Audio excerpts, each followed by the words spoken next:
We are part of the Fired Up Sports Network of shows. Please check out other Fired Up Sports Network podcasts like the P-Lot Pod, Water Cooler Talk, Bell Smashers, Philly Sports Love and Pain, Drunk on Broad, Beer Battered Sports, and the Fired Up Sports Show, which are available on all major podcasting hosting sites and social media. Also, check out Mark Ramos' Roundup on firedupsports.com, which breaks down the happenings going on with all your favorite local teams. You're listening to Drunk on Broad, Philly Sports Unfiltered!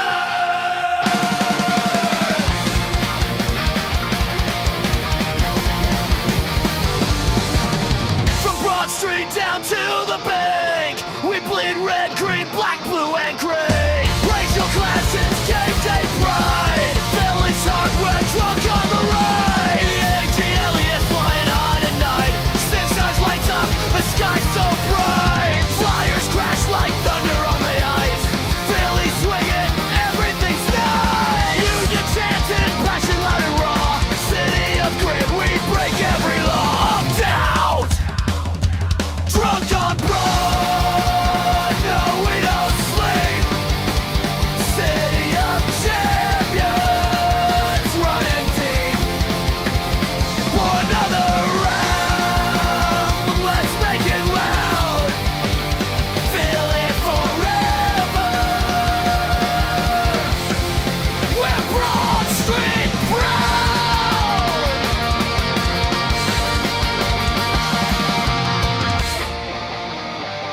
Drunk on Broad, yeah, we're home. Drunk on Broad.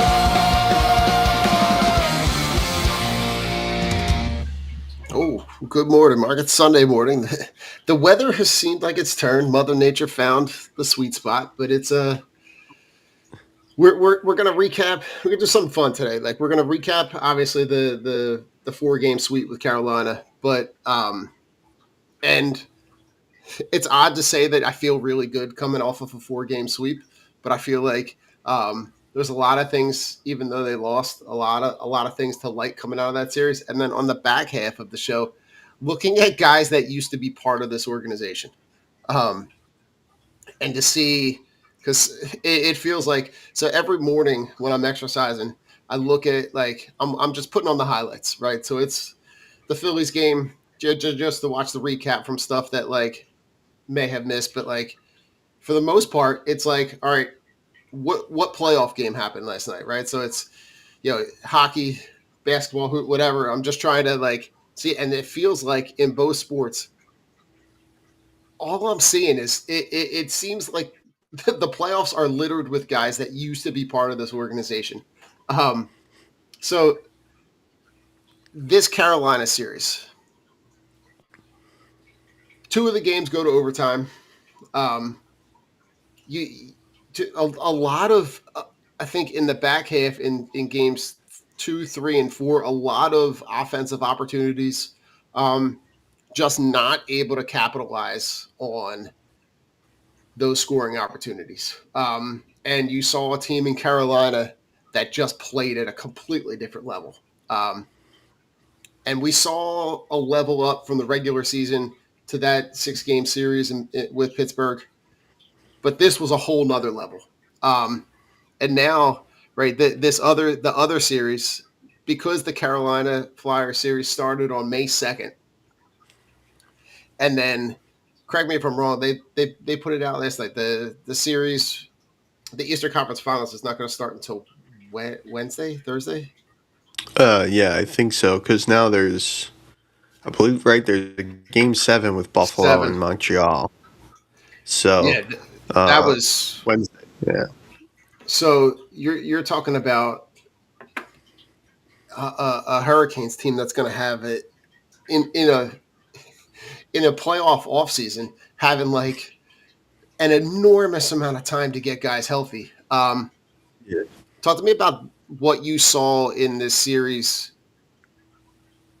coming out of that 4-game sweep. Yeah, we talked about this too on the Fired Up show, where I had said like coming out of like we're gonna get into it later, like with the Sixers and their situation too. But like it was funny to have both teams be swept but feel totally different coming out of each sweep.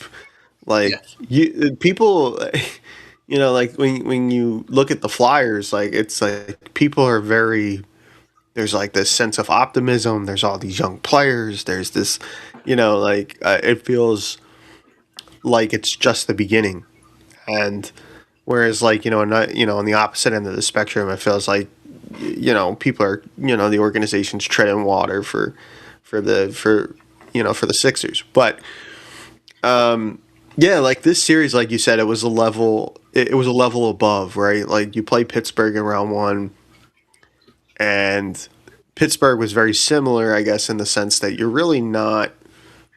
I don't know that anybody really thought either of those teams would be in the playoffs. So the fact that they were and somewhat evenly matched, Right. it was going to make for a fun series and like a back and forth series. And there were times where it was like that. But when you run into Carolina, who's I think a legitimate cup contender, comparatively to the Flyers, loads and loads of playoff experience in terms of like a lot of those guys had been there. 8 straight years of postseason hockey in Carolina with Rod Brindamore at the helm, and so it was a different kind of it was a different kind of I don't want to say style of play, but it was just like the Canes are like a legitimate cup contender that knows how to play in these environments, and you saw that in that Yeah. series at times where and they play everybody like that. Like the next Yeah. series in the Eastern Conference Final, whether they play Buffalo or Montreal, they like there's no team that like we talk a lot about identity. You hear all about like identity in hockey, like what a team's identity is. Nobody adheres to an identity, I think, more than the Carolina Hurricanes in terms of like up and down their line, everybody plays the same way, Yeah. and it doesn't matter your fourth line, first line, whatever. Your level of skill might be different, but everybody plays the same way. And um, it was a tough series that way. You saw that there were times where I thought though, as the series went along, the Flyers kind of seemed a little bit better and a little bit more well equipped to kind of deal with like the pace I would like agree. that Carolina plays with. Even though like I said, like they may have been outmatched on a skill like on a skill level and an experience level. It still looked like they were as the series went along that it was easier for them to skate with them. For sure. But maybe at that point it was too late to kind of make like a significant difference in the series or anything like that. So yeah, I mean, Mark, I would tell you that, like, even in this 4 game sweep, a lot of what they found out was a lot of what they're going to need moving forward. They were, I mean, the 2 overtime losses mhm, were heartbreaking because, like, in the one in game two, I would tell you that, like, they, for the second half of that game, they outplayed them. Um, and they had mhm, a ton of scoring opportunities. But the way I would describe Carolina is just relentless, right? They just don't quit, and every line is coming at you with the same energy. And I think we caught a little glimpse of that in that final game of the season, where they rested, what, 6, 7, 8 guys, um, yeah, and it was still challenging, right? And that game went to overtime, um, and yeah, that the hard part is, like, there's only so much that you can ask Dan Vladar to do to keep you in a game with an offense that has the firepower that Carolina does. And mhm, Carolina was coming off a 4 game sweep, and was going into that series well rested. Um, and you can't really put a price on rest and being healthy at this point in the season. Um, More than momentum, I would say. Like, I'm sure that people will make the argument going into this Eastern Conference Final, right? That there's going to be two arguments, right? That the rest is going to benefit the Hurricanes, while the momentum is going to benefit Montreal or Buffalo. Mm. But I just look at this and I go like, they didn't lay down, and the way that they were getting dominated at some points during that series, um, you couldn't have faulted them if they did, but they really did battle. And even in that even in the game 4 last Saturday, but they lose 3-2 in overtime. Um, they battled just the entire time, and it's hard because I don't know, man. I think you found out a lot of good things about, especially your young guys, right? And we can have the Mitchkov conversation, because I know that's a huge topic. I know you and Mike were talking about it a little bit this week, but like you saw a lot of good things from a lot of young guys, and some of those guys are going to be pieces that you utilize on your roster moving forward, and some of them are going to be chips that you use to acquire maybe another player. Yeah, yeah. I think that was what was so great about the whole thing was like they were doing that and they were competing, in that series, even though it got overwhelming at times, and it was like the guys that were kind of really kind of driving it were the young players. Mhm. You know, we saw good things throughout the playoffs from like Denver Barkey, Alex Baum, Porter Martone, obviously. Trevor Zegers, I thought did fine and at times in the series playing at center. And Mhm.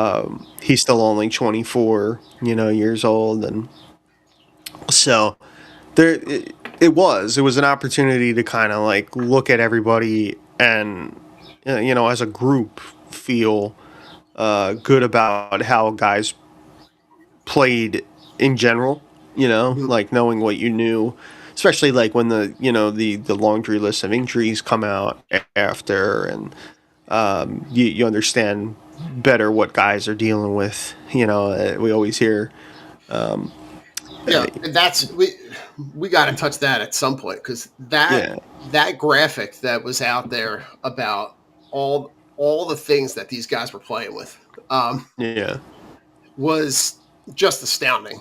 And we know that hmm hockey guys have a tendency to play with injuries and tolerate a lot of stuff, but some of the stuff is like broken bones, fractures. hmm The tippet with the internal bleeding, it it it's amazing to see that. Yes, they played with all that stuff, but yeah, like how?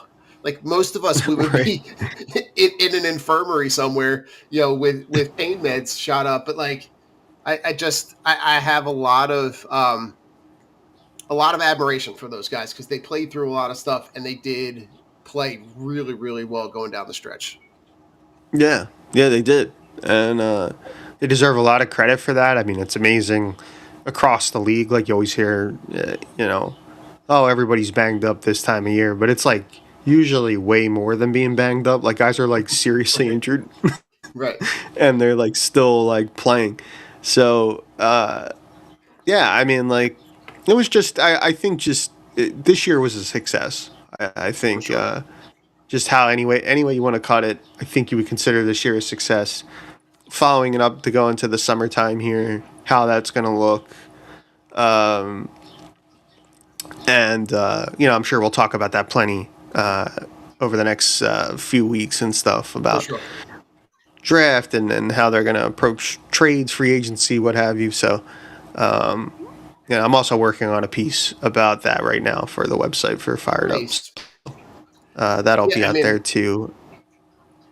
So, you're the like the whole like the whole drama with the draft pick. oh Who's going to get that first round draft pick is like, it's weird to see that like they essentially traded the same. They included the same asset yeah, in two different trades, and now they're trying to delineate who's going to get what.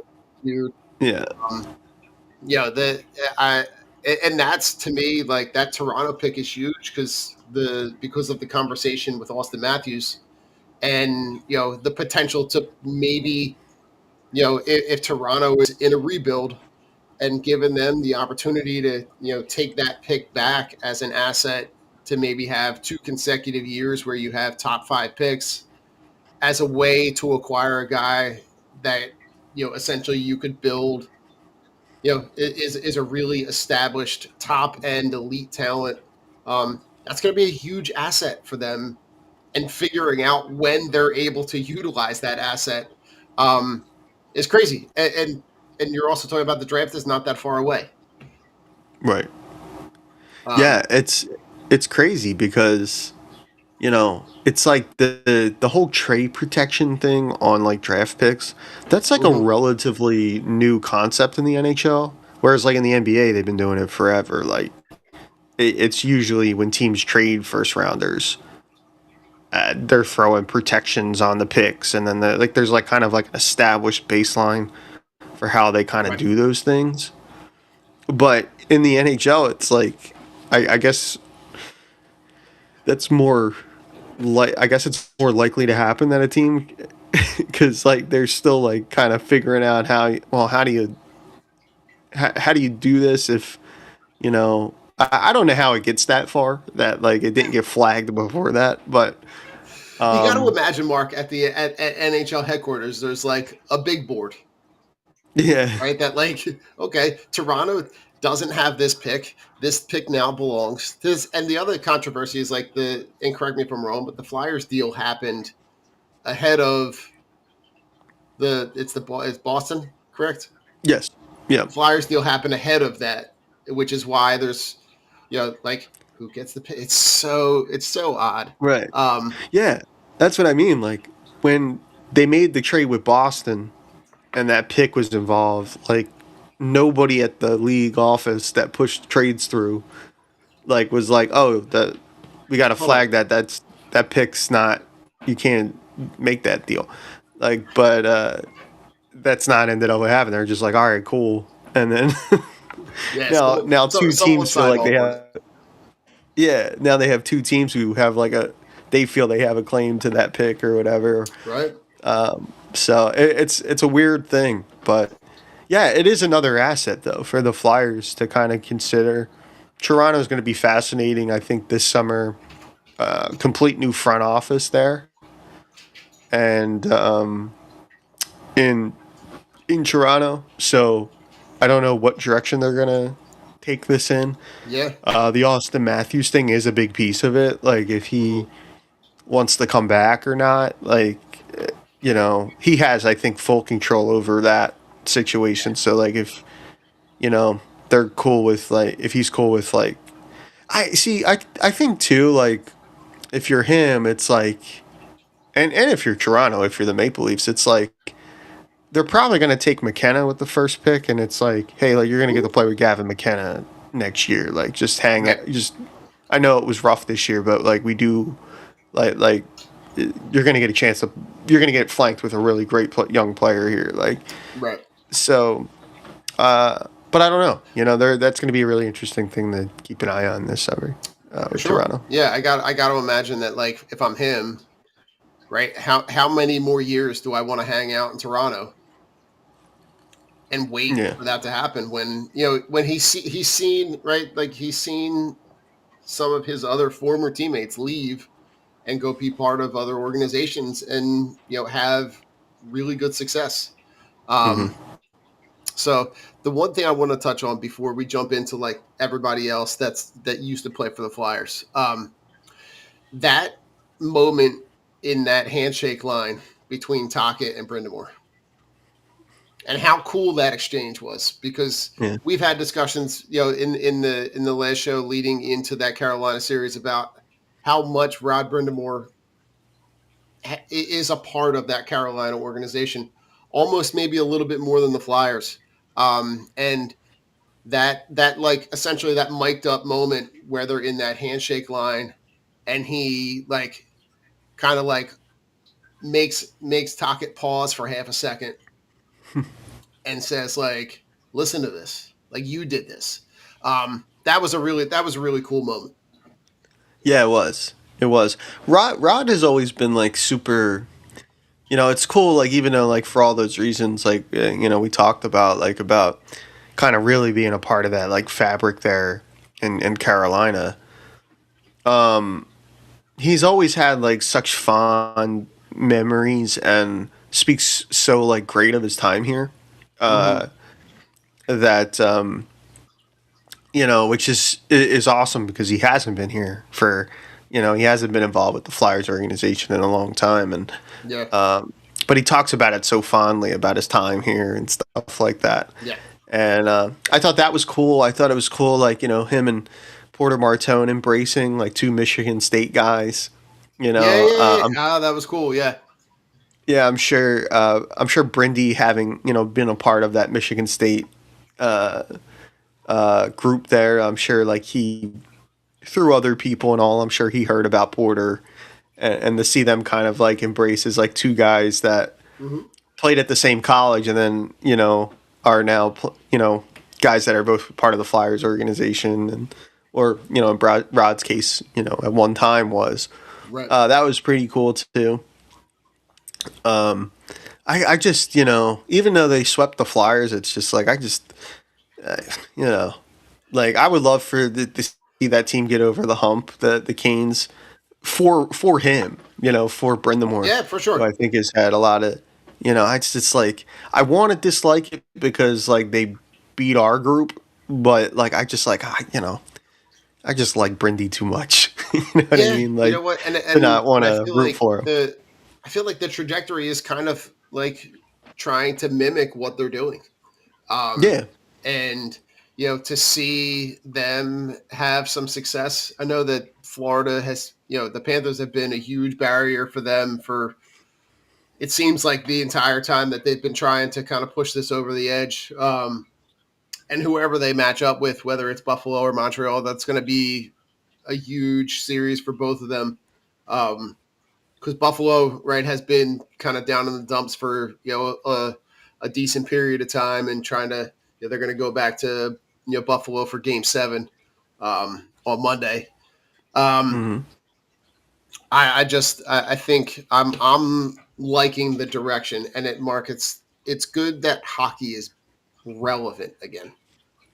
that's the And I think biggest. that's kind of what this has ignited is that like Yeah, that and and that whole idea of like igniting the orange and like yeah, it has brought it back to relevance, yeah, where it almost for a period of time, because they weren't having success, that they weren't making playoff runs, they weren't in the playoffs, they weren't having a ton of success, it kind of just faded into just existing, mhm, to now where it seems like they are back to relevance. yeah. It was cool there for a little while to see them such like even though there were other things going on, and maybe this is like a implicit bias on my on my part because I was covering the team, I was there a lot, but it felt like down the stretch into that first round series, it kind of felt like they were for a little bit they were kind of like the vocal point of the Philly sports scene. Like everybody Sure. was kind of like you got the Eagles players there, like Cooper DeJean's there at every game, and Yeah. like everybody's just kind of like For embracing sure. them. And I thought that was really cool because, like you said, it had been a long time, Hmm. and it was kind of just it was just kind of what used to make it so special and fun, like that had gone away.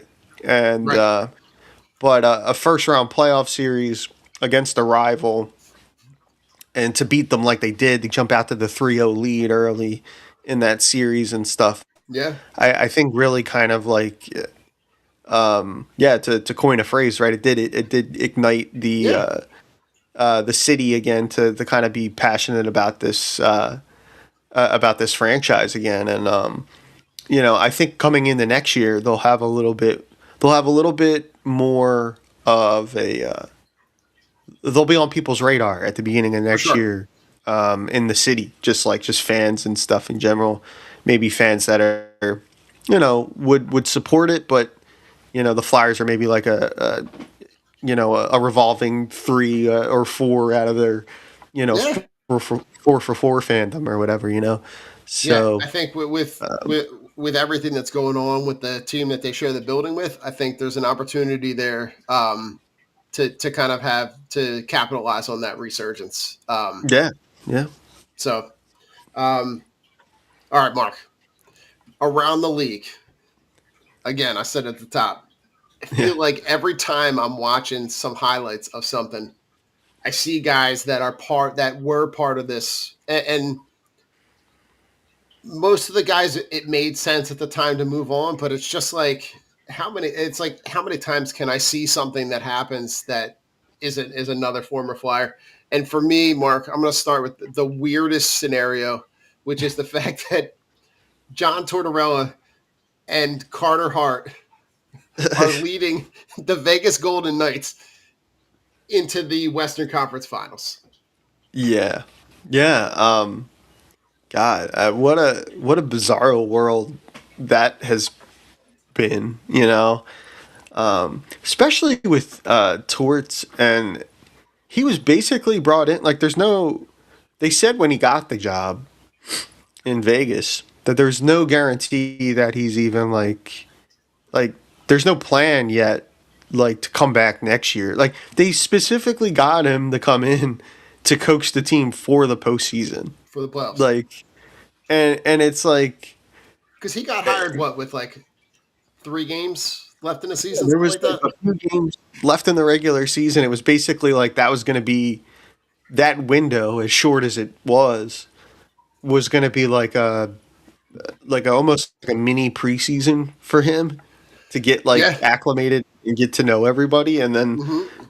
they were going to coach this. Then he was going to coach this team for the postseason. And it was like Vegas is like the way Vegas does business is like absolutely ruthless. I've never seen a Mm-hmm. team just like not like care about like even the whole like It's handshake line thing, the oh not right. addressing the media, all that stuff, which we were familiar with in his time Mm-hmm. here. For But sure. it was just like like they just don't care, like No, and about Mark, it's a very ruthless results based business for them, yes, right? It's like all the other stuff aside, it is about results. And if that means that we fire the coach with a couple games left, fine. If like, but like the fact that like, and the whole reason for the Flyers moving on from Carter Hart is a situation that we don't have to revisit because we know why they did. But like, it's only apropos that he would leave and go somewhere else and have success. yeah. I think when that whole situation went down, I think that was inevitably what people thought would happen, especially here. I mean, like that's Mm-hmm. why I think people you know, wanted them to hold on to him to begin with. But I still believe, those a lot of that stuff was obviously bigger than hockey, and Oh, for sure. you know, um, for him to have the success, he was always a talented guy. I Mm-hmm. wasn't sure if he was going to be able to, you know, like rebuild his game after all of Yeah, for that. sure. And he did, and he's on a really good team. And Yeah, but like yeah, like Vegas would be the team, for to sure. do that and to And bring him not in. only to do that, and it would work. Yeah, and it would work, right? And even though I do feel like them playing Colorado in the Western Conference Final, I really don't think that's going to be particularly like. I think Colorado's a lot better than them, and I agree. and I think like if their goaltending tightens up a little bit for the Avalanche with Wedgwood and them guys, like they're gonna Yeah. they're gonna win that series.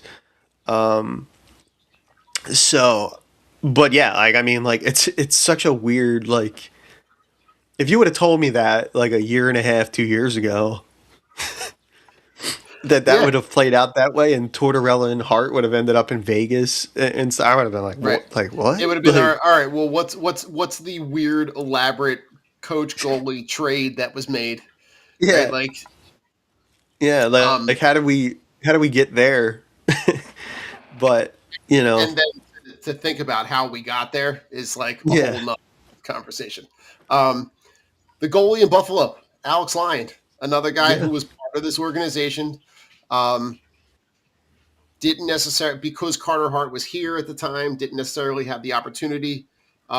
Has kind of bounced around a little bit, but is playing really well. For a Buffalo team that's trying to get back to the Eastern Conference Finals. yeah.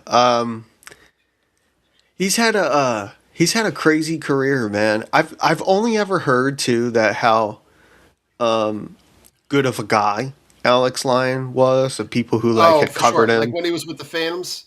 Yeah, I all I do you ever know, heard was do you know Sam? How I'm gonna forget her name. Why? Why is I can't remember. yeah. But she I do used know Sam. Okay, so Sam, Yeah.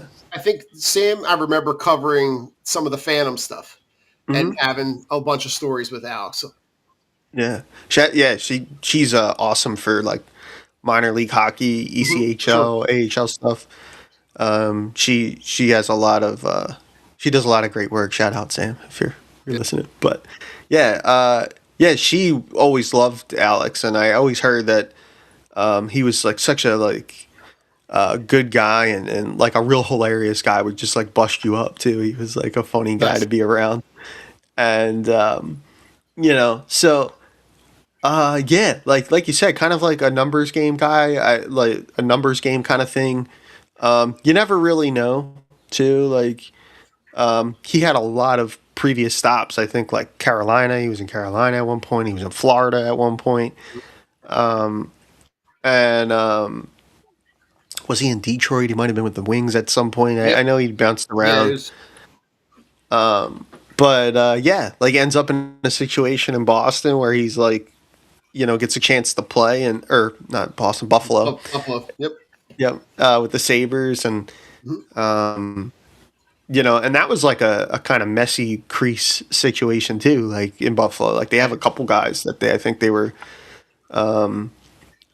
you know, they had play for them. So he settled into that spot, and yeah, it's like goaltending. So it's a strange business, you know, with For goalies. sure. Like, you know, one minute they're like they look like they're going to be out of the league, you know, Yeah, for sure. with the season, and then like they end up in a situation where like they get to be the guy, or you know, something crazy happens, they end up getting a stretch of play where it, like they're able to parlay that into a contract or something like that. It's a crazy position. They're really difficult to evaluate.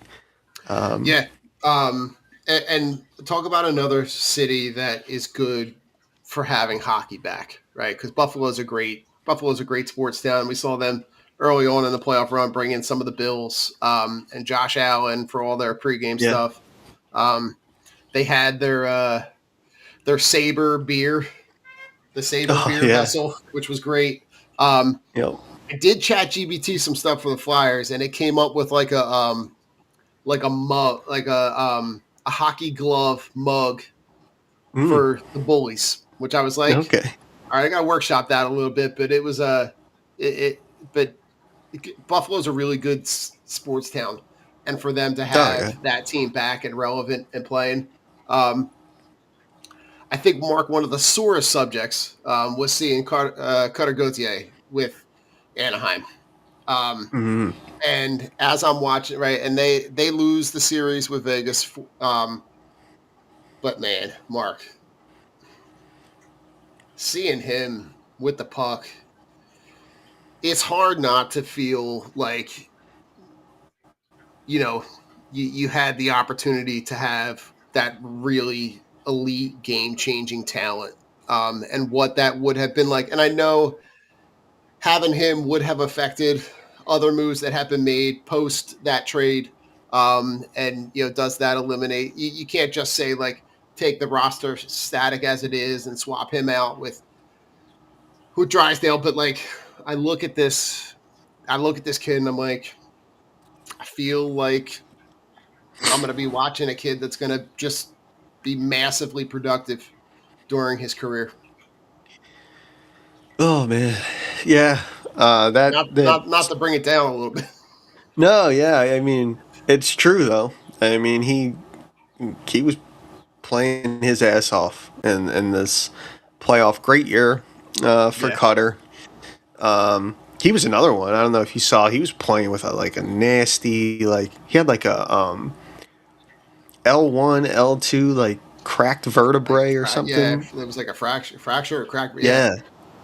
And then, like people are like, this guy was playing with a broken back, like it's crazy. you know, and that was insane, hearing that, never can question, guys and their ability to play through stuff, in the NHL like we talked about, but yeah, the Cutter stuff's tough. I mean, especially because it's unfortunate just all around the situation, like from the Flyers perspective of like Mm-hmm. not only watching him play the way he's played, but also too like you mentioned Drysdale's name. Jamie Drysdale had a really solid year for the Flyers, and his game's like slowly, he's really Yeah. settling into that like second pair role. Like not a bad player at all. No, not at all.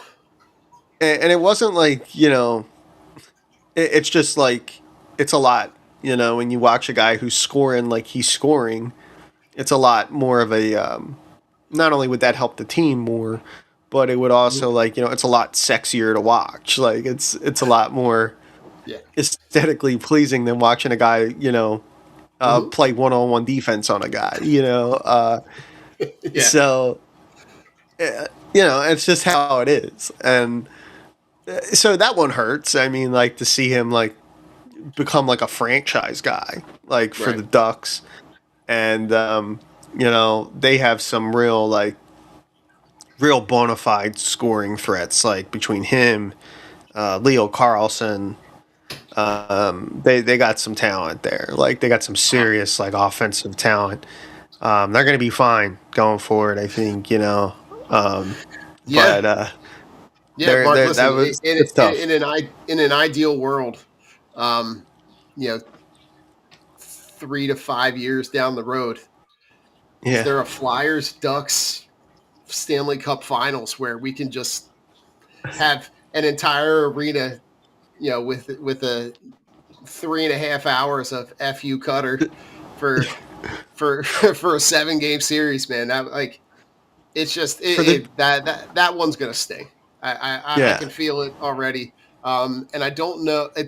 I would love to have like a behind the scenes, if he would openly and honestly talk about like what turned, like Mm-hmm.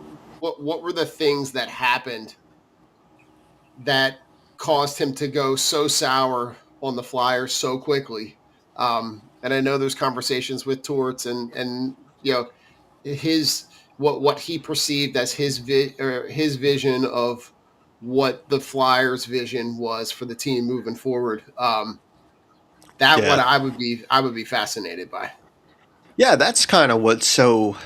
I think like what has people so like up in arms about it. Not just the fact that he's like now playing, like he's become such a like legitimate scoring threat so quickly. Yeah, Not just that, but I think the fact that like we really never, there's never really been like a concrete answer to why wow. that Yep. happened. Like we understand like the Flyers perspective of like he kind of like from the Flyers perspective they felt like he kind of ghosted them or whatever and wouldn't speak to them after a while, but like on the flip side of that conversation it was like, okay, well why did he do that? Like that we still don't Right. have that piece of it. I don't know that we ever will. Maybe he's never spoken about it, and I would love to know why. For sure. Maybe when the book comes out. Yeah, You you can, never know. One who's the other guy? Gosh, Ghost Bear. Yes. has played really well for Carolina. Has really had a really good post Flyers career, and a guy who is kind of settled into a really good role in Carolina. Yeah. Yeah. Costa Spare, I mean, like we knew here, like always very offensive minded, offensively gifted as a defender. Mm-hmm. That was another one. Like that one's a little bit more, I think, too, like to look at the totality of it. I mean, the Flyers, I think, actually traded picks with him to get off his money, Yeah, and looking at that now, that doesn't look great, but you also have to remember it's like it took him a little while to kind of settle in to the role he's in now. You know what I for mean? sure. He was not the player yet, or at least No, not as consistent. But he's in a great spot, like you said, in Carolina. Led their defense in points this year. God, looking at a Flyers power play. Could they sorely use a Shane Goss to spare on that blue line? mm-hmm. The top of the key there to whether it's just the rip one timers or whatever. Like they could For sure. use a guy like that on their power play right now. But yeah, Ghost was he's always the player he is now is I think the player that the offense was always going to be the calling card and stuff like that for him, and he's been able to settle in and still very productive, still very good offensive performer, and he's in a good situation in Carolina, especially with the way they play. The way he likes to play and the way they play as a group, I think, is like a perfect fit. For sure. All right, Mark, I'm going to give you a name on the way out for something to maybe something that we can discuss in the off season. But Hmm? I'm going to make a case that you bring back Claude Giroux. Okay. He's a guy who's going to be an unrestricted free agent this summer, and a guy that I think, with his age and experience, not only but with his history with the city, I think he's a guy that could make some sense to bring some stability into this next generation of Flyers. But I think for me that there is a little bit of nostalgia there. But I Yeah. think he's a guy that could make a lot of sense for them, for the status where they're at and the team that we're in. So I don't know. That's obviously it's a conversation for the off season, but Yeah. just something that I think may make a little sense. Yeah. Anybody that knows me, like Claude's one of my favorite, not just Flyers, but like I think Philadelphia athletes of all time. I huge fan of his personally, and his game, lots of years, and yeah, It's not going to cost you a ton of money, yeah, right? we'll have to see. His deal in Ottawa was a 1 year, $2 million contract. So like, Mhm. not a guy that's going to break the bank, but also at a position of need too. Yeah, yeah. It's interesting because I think he primarily plays wing now, but he still like takes. I think he's still like among the top face-off guys in the league because he steps in and takes so many draws. So yeah, I something we could definitely talk about in the summertime. I think For sure. like I said, big fan of Claude's personally. I don't know. I don't know if I see the fit right now, but I get people's. I get why his name has come up to this point. Like sure. he's available this summer. There's like that. Like you mentioned the nostalgia purpose of it, like and just like the vibe around the whole team. I think like bringing back a longtime captain like that Sure. in the summertime would just kind of keep that going for people. Like especially because I think Claude has as many as loud supporters as he does detractors in Philadelphia because of the, just how things happened here during that For sure. time. That's a whole, you know, we'll have to like do a whole if that does happen, we'll have to do like a whole like retrospective of his career and Oh, his time here and who was at most fault for definitely. what because Yeah, for sure. I think it was much larger than just one player, right? But Most definitely. but I get it. I do understand it. Like why people feel that way, and him being available and being at this stage of his career. He's old. He's an older guy now. Yeah. Could we get like the the last dance with Claude in Philly? To finish up. That would be. I understand why people feel that way. Very nice. Listen. On the back end of this, we'll play. We'll be talking all things Sixers, which you'll see we'll have a very very different mood and view on the 4 game sweep. So stick around for all things Sixers.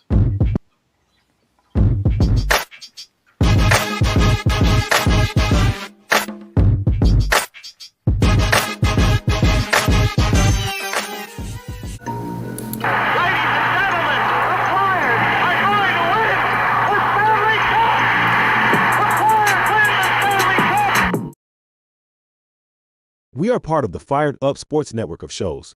Please check out other Fired Up Sports Network podcasts like the P-Lot Pod, Water Cooler Talk, Bell Smashers, Philly Sports Love and Pain, Drunk on Broad, Beer Battered Sports, and the Fired Up Sports Show, which are available on all major podcasting hosting sites and social media. Also, check out Mark Ramos' Roundup on firedupsports.com, which breaks down the happenings going on with all your favorite local teams. You're listening to Drunk on Broad, Philly Sports Unfiltered.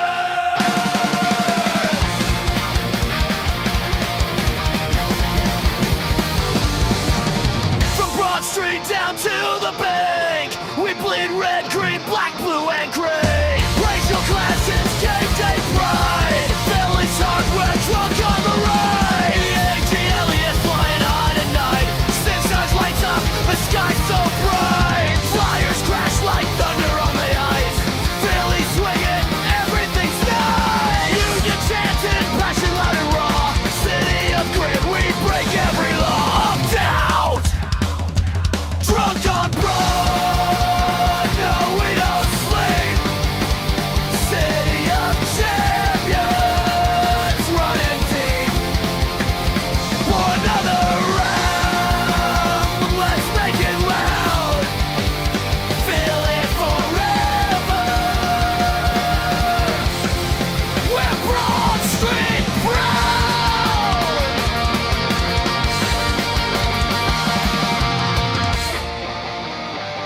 Drunk on Broad, yeah, we're home.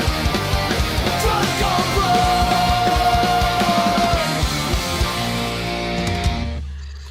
Broad. Well, Mark, now we got to talk about a different 4 game sweep in the Sixers, where they just absolutely get waxed after overcoming everything they needed to overcome to take out the Celtics in round one. They go up against a Knicks team, which we thought they might have matched up with in a way that they could make this series competitive and potentially have a chance to go to the Eastern Conference Finals.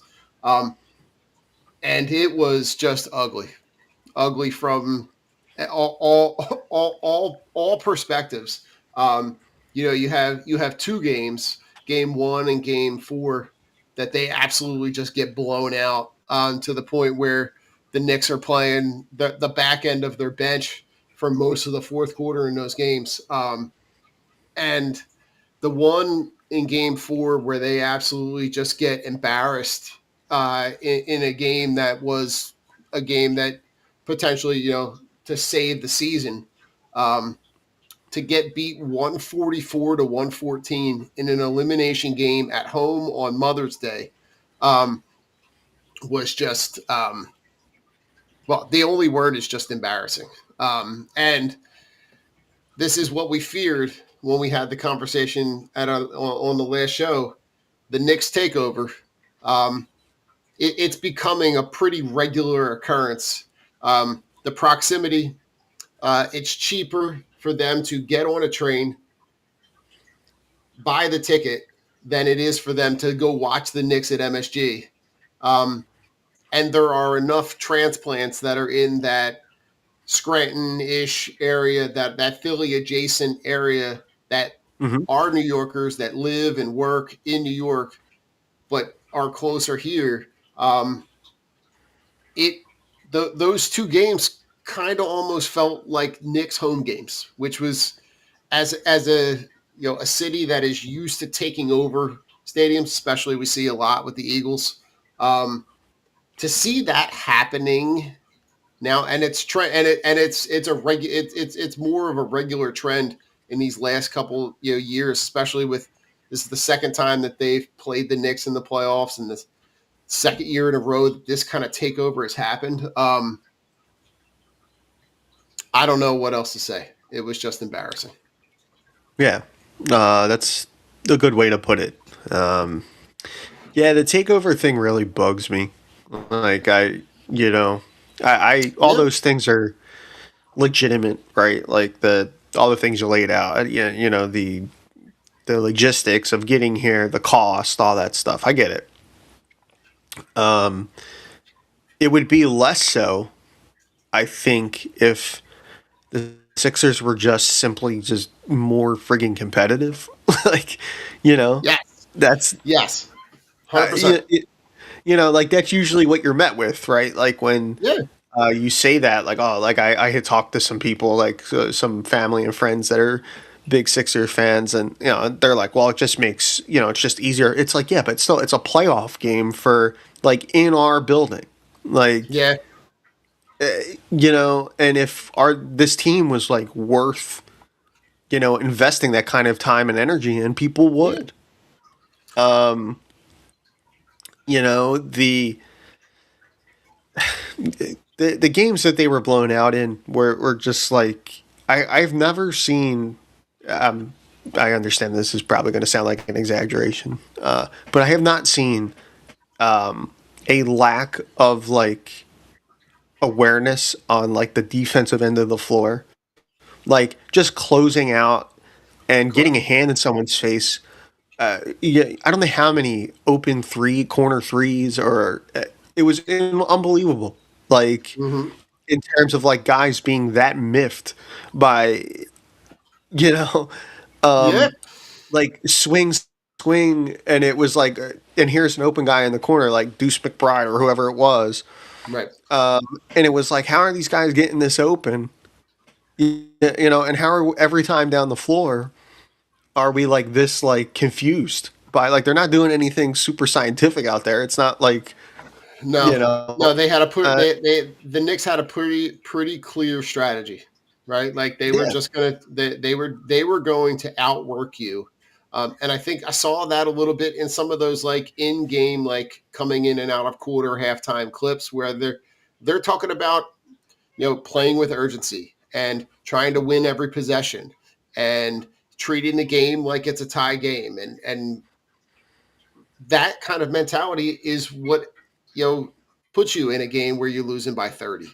Um, Mm, and they got outplayed, outworked. And I think, Mark, the other hard part for me is thinking about the comments of Embiid going into that series right. and talking about like having to defend home court and I'll pay for the tickets and like that whole thing, to say all of that and then to have them lose 137 to 98 in game one and just get embarrassed at MSG. And then you come back and you lose. You have the game two where Embiid doesn't play.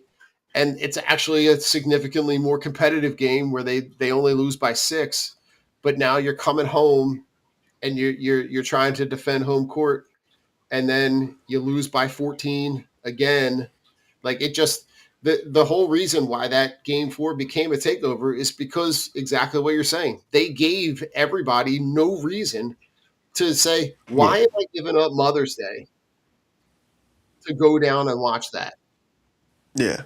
unless I'm Yeah, a and that's happened. Like we saw a couple years ago, right? Like Mhm. they play Game 7 in Boston and just like totally non-competitive. Mhm. Like and so we've seen this before, like in For sure. elimination games where you would think the opposite, right? You would think everybody's going to empty the tank here just to prolong the series for another another stretch here, but that didn't happen. Like, No. and you know, I just like it's I don't know how you come away with like anything other. Like I'm just like tired of this group. I'm tired of this happening. Mhm. It Yeah. feels like I don't even know what the path forward looks like. I'm sure we're going to get into that on here, like about like you know they owe PG and Joel so much money. Like there's no potential move you can even make without taking a net loss on it. You know, No, like and it's here's the just other thing, Mark. I'm not. If we do have to move, like you're talking about committing what? Like there's $60 million each in that neighborhood for right, each player. Like I also don't want to attach draft picks to move them because you're going right, to need the draft picks to rebuild.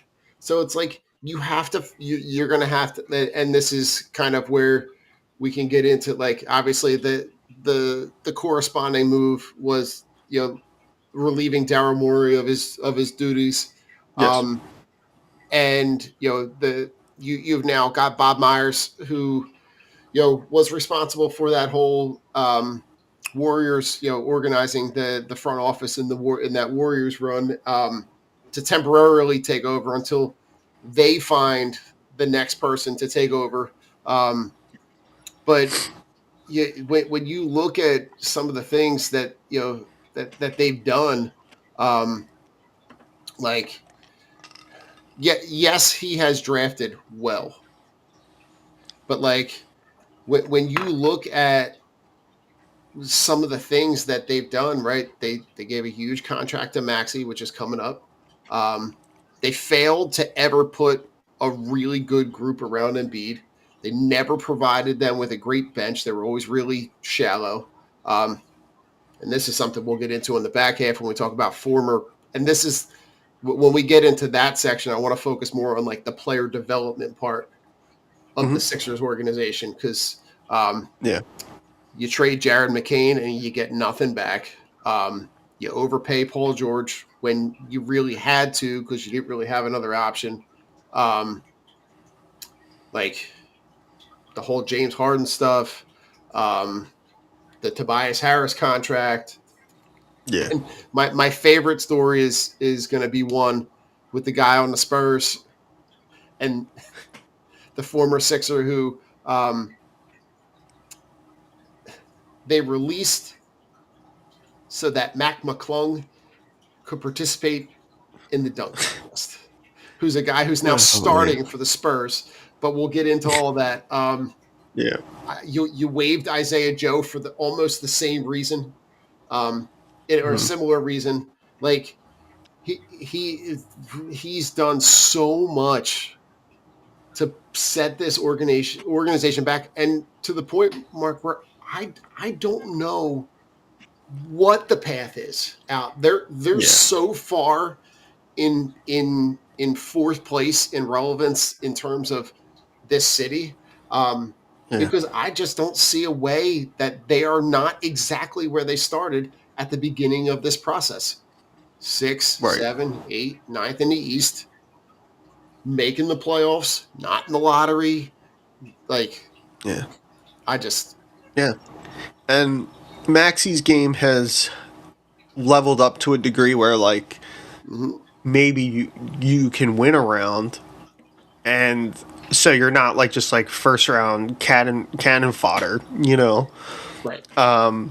But then like that pushes the pick back, like Hmm. so less likely of a chance. It's just the whole thing, and Yeah. like you said, it's they're right back where they started, which like we're not even like really we're talking about like team team building and things like that. We're not even necessarily talking about like the on court stuff. You know, we've had also too. Like, I mean, there's been a few coaches in here. You know, they seem. There was a moment I want to say in the elimination game where they do like the inside the huddle things, and it was like, you know, Nick Nurse is in there, like, kind of saying, "Come on, guys!" Like, he's like pleading with them, like, "Please, like, somebody, like." And if you remember years ago, there was a similar one with Doc Rivers where he was in there saying very similar things. So, you know, firing a coach or anything like that, it just feels like rearranging the deck chairs on the Titanic. You know, like the thing's going down, but we're like, you're doing something, but you're not really doing it. Yeah, the violin's still the violin's playing, but Yeah. So it's they're in a really they put themselves in a really stupid predicament where there's not a ton of time to go and make a ton of drastic moves that are really going to change anything in the short term.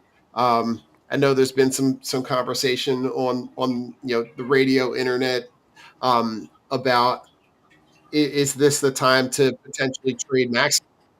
right. Is that an opportunity to maximize his net worth?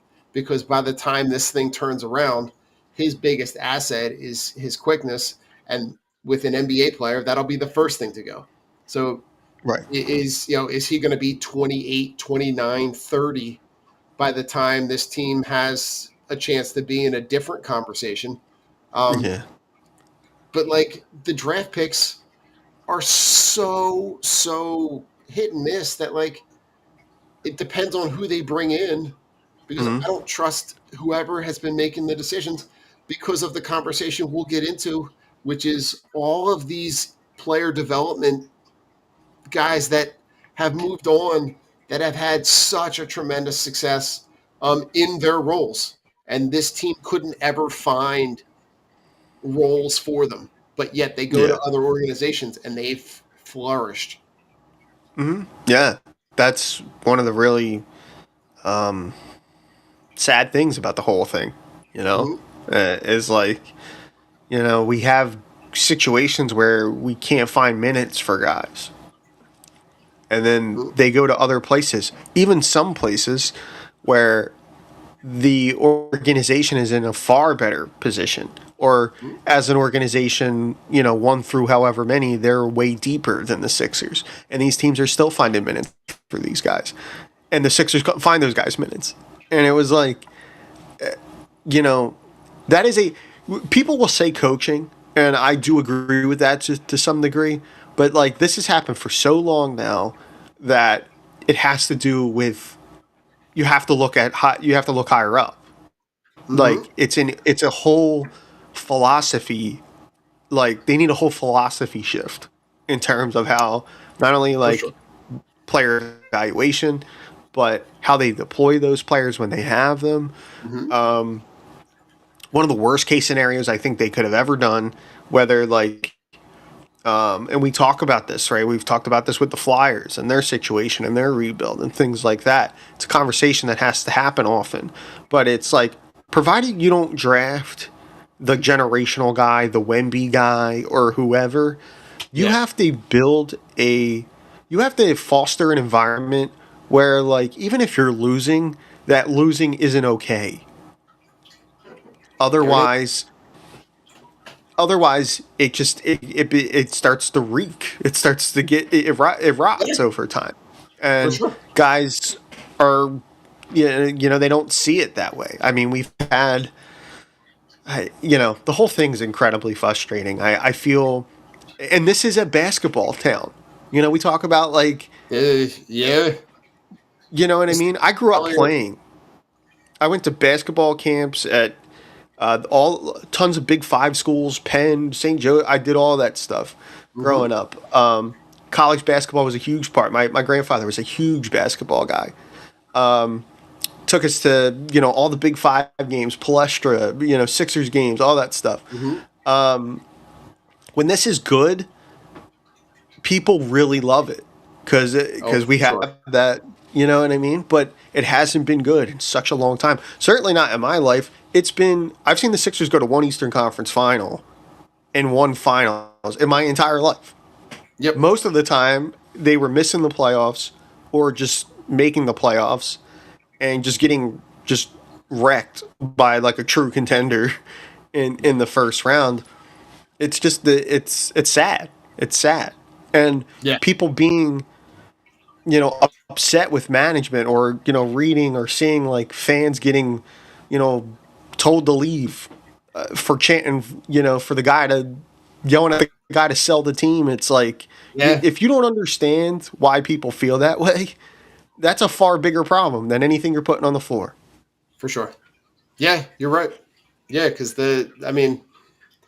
it goes up to the highest level for this organization, right? Because the way that Josh Harris and it could not have reeked of more fakeness at the press conference with Bob Myers, with essentially reading and referring to the statements on the papers as they're asking him questions, right? And I got to give a lot of credit to the guys that were down there at that press conference asking those questions. Mm-hmm.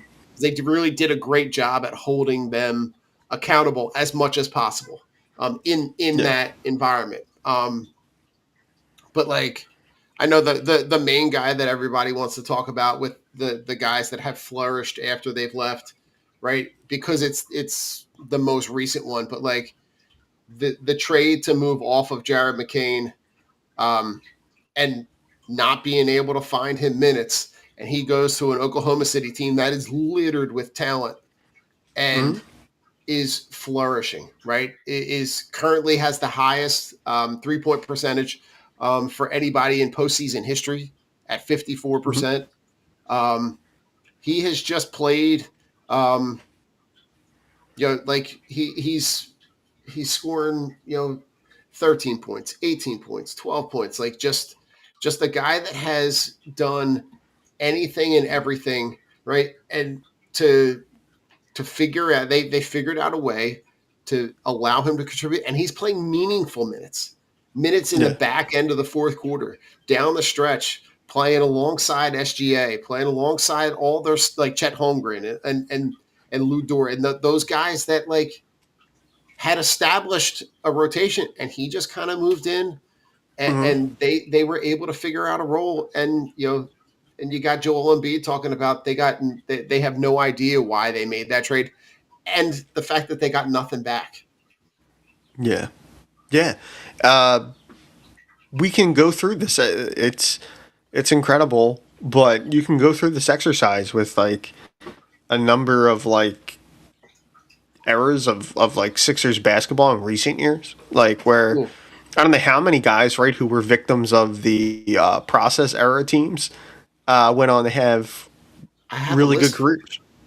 Oh, okay. I have some names. A guy All that right. we went up against in this Knicks series who plays a Mm-hmm. role for the Knicks. Landry Shamet was a Andrew guy Shem? that like um, in that game 3, he's got 15 points. The Sixers bench had 11. Um, Jared McCain is obviously the obvious one. But like Mikal Bridges. Brit, well, He didn't even play for Bridge, us. Bridges was a part of this organization for about 11 minutes, was a guy that at that time was exactly what they needed, which was like the long defending stretch wing that Mm-hmm. mom works in the organization, played in the building for Villanova, was like you could not have written a better opportunity, and they move off of right. Brett Brown moves off of him for a guy with a peanut allergy who never plays. Yeah. It was amazing Um, because like we've been talking on this show for I don't know how long now, multiple postseasons, right? Now we've been talking mhm. about this team needs to we need wings, we need like long athletic wings. That's Miguel Bridges. and they He drafted was that the guy. guy. He He was the was one guy. of the. He was the guy, and you know, and just like never played for them, and all the reason. I don't want to rehash what you just said, but it's like Yeah. the Yeah. it's Yeah, and then frustrating. you got the guy in San Antonio. So Julian Champagne was on the bench for the Sixers Hmm. in 2023. I have to laugh while reading this. He was waived in 2023 specifically so that the Sixers could sign Mac McClung to a two-way contract so that he could officially represent the Sixers in the dunk contest. He was claimed off waivers by the Spurs 2 days later. Um, Mm. so you essentially got nothing for a guy who now 3 years later, with some player development, is now a starting guard for a team that's going to the Western Conference Finals. Mm. Like Yeah, that kind of stuff, you can't make up. Um, and then Isaiah Joe is another guy, right, on the Thunder who plays a role, who's contributing to in the role, right? You a guy last like in the other Eastern Conference Finals games, right? You've got Paul Reed,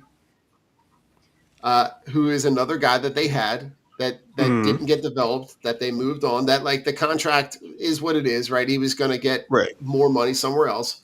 Um, you got Tobias Harris, who has somehow found the fountain of youth and is now playing really well on again in his role next to Mm. Cade. Doesn't have to be number one guy.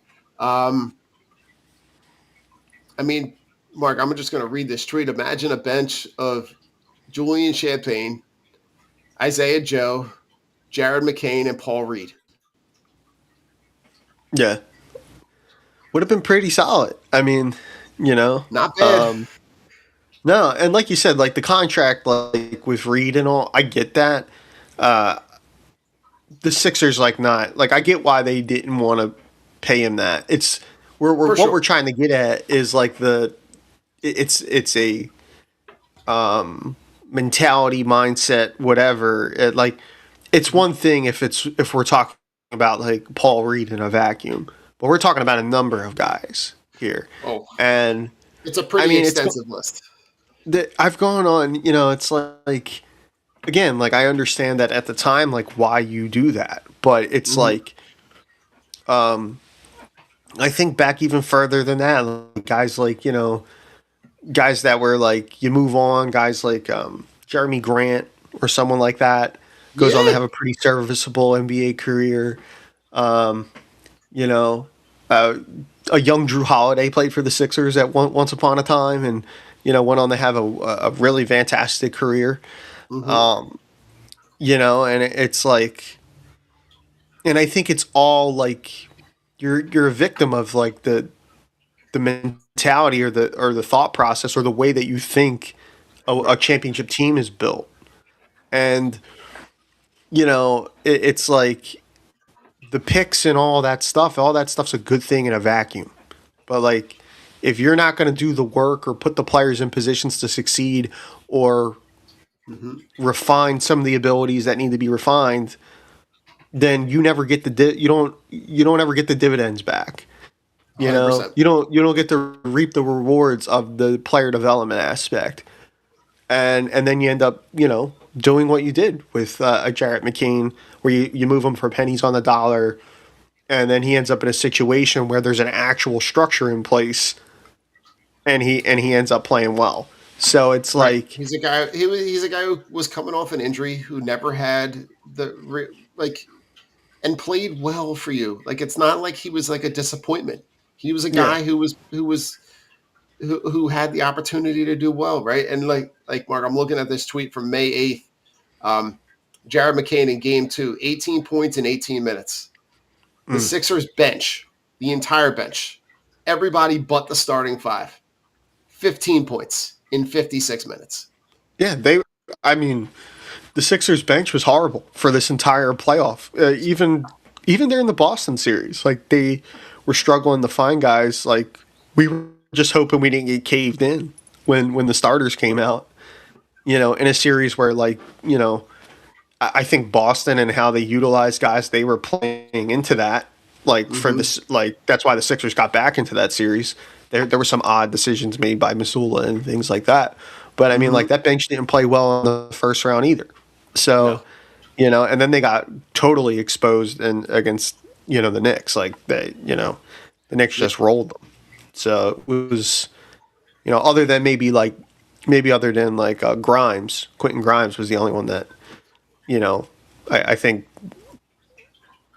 shot the ball even like any semblance of like he was the only one that had scored, I think, coming off the bench.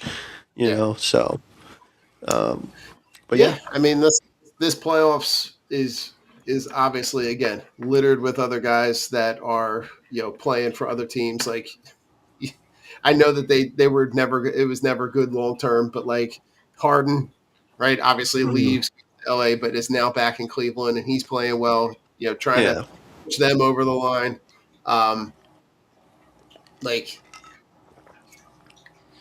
that's why I was like I wanted to focus more on like the younger guys when they did move Sure. off of those guys, not Yeah. ever developing that talent to where those guys became valuable assets because their bench rotation was awful, awful Yeah. in this in this entire postseason run in the games against the Celtics, in the games against the Knicks. They just they never got what they needed to get, and they moved off of guys that it's really frustrating to see that those guys are now going on, and happy for them that they're flourishing in different environments, but makes me really frustrated, which is where this focus of this next iteration um, for this front office has to be focused on player development because it's the only way that this thing is going to turn around because you can't Mhm. have the younger guys not come in and not play roles and not contribute with the money that you have committed to with the contracts that these guys have moving Yeah. forward between Maxi and PG and Embiid, you're talking about a significant financial commitment for at least the next 3 years. Right. Yeah. And yeah, it's hard to think about what it looks like going forward, and like who they put in this spot will be interesting. I'd like to see them go like with I feel like especially in like the NBA and stuff. I feel like executives like general managers and stuff like that. They're getting like you're finding a lot younger and younger guys in Mm, those roles, and it would be nice to have like a forward thinking like younger guy in there. You know, for sure. maybe somebody who's like maybe he's even a first time general manager, but has been interviewing for positions. You know what I mean? Something like that, and also somebody who has a little bit of a vision for Yeah, for sure. how you're going to navigate this coming forward, and hopefully in that case the organization gets out of that person's way and lets them do exact the plan. You know what I mean? Yep. But it's a tough position to be in. I really don't know the path forward for the reason you just mentioned. There's a huge financial burden up over this team. The fact too that stuff came out that nobody liked the McCain trade, like nobody understood it. The players, like you want to talk about a locker room souring on things, that's the worst For part. sure. Is like when the guys in the dressing room don't believe that the people above them know what they're doing. That's going to be, Yep. you know, they're either going to want out or they're going to be like, well, I got the bag already, so I don't really care. Right. Like, so that you can't let that get to that point, but unfortunately they have. Yeah. And so Yeah, It's just if it it's me, sucks. Mark, I'm looking in two directions, right? I'm looking at the front office in Oklahoma City, and I'm looking at the front office in Boston. And Hmm. those are the guys that I'm targeting because those are the teams that I look at that have done a tremendous job at player development. They've Yeah, they've maximized the talent of every guy that's on the roster, right? There's a ton of guys on Boston's roster and a ton of guys in Oklahoma City that are guys that nobody's ever heard of, but they all come yeah. in and they all contribute and they all play a different role. And that's for me, that's kind of the direction that I'm going. So, um, anything else you want to drop in before we jump out of here? No, I think we touched on it. We touched on all of it. I mean, we'll look at it, going into the summer and all. For Hopefully, sure. there's some good things that come of it. Um, you know, and yeah, I hope there's a path forward because like it's a shame to see it kind of to get to this point here. You know, Yeah. for all the reasons we talked about, but just also like I always like to remind people it's like no matter what team it is, like when it gets really bad for one of our four teams, it's like yeah, there's like such a loyal group of people here, and For sure. like in this city that root like lots of their personality traits. You know what I mean? It's like Hmm. well, we kind of live and die with it, Absolutely. and when you invest your time and your money and your effort or interest in a team, and this is what you get in return. It's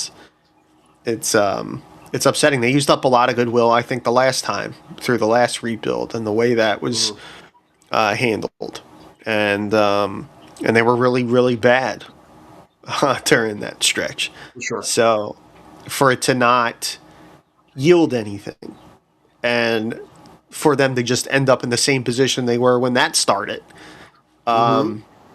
you can't help but feel like as a fan feel disrespected by that. For sure. You know, so Well, Mark, better said than I could end anything else with. So, on that note, we'll jump out of here. We'll touch base with people over the summer and talk about some off season stuff. Talk about sure.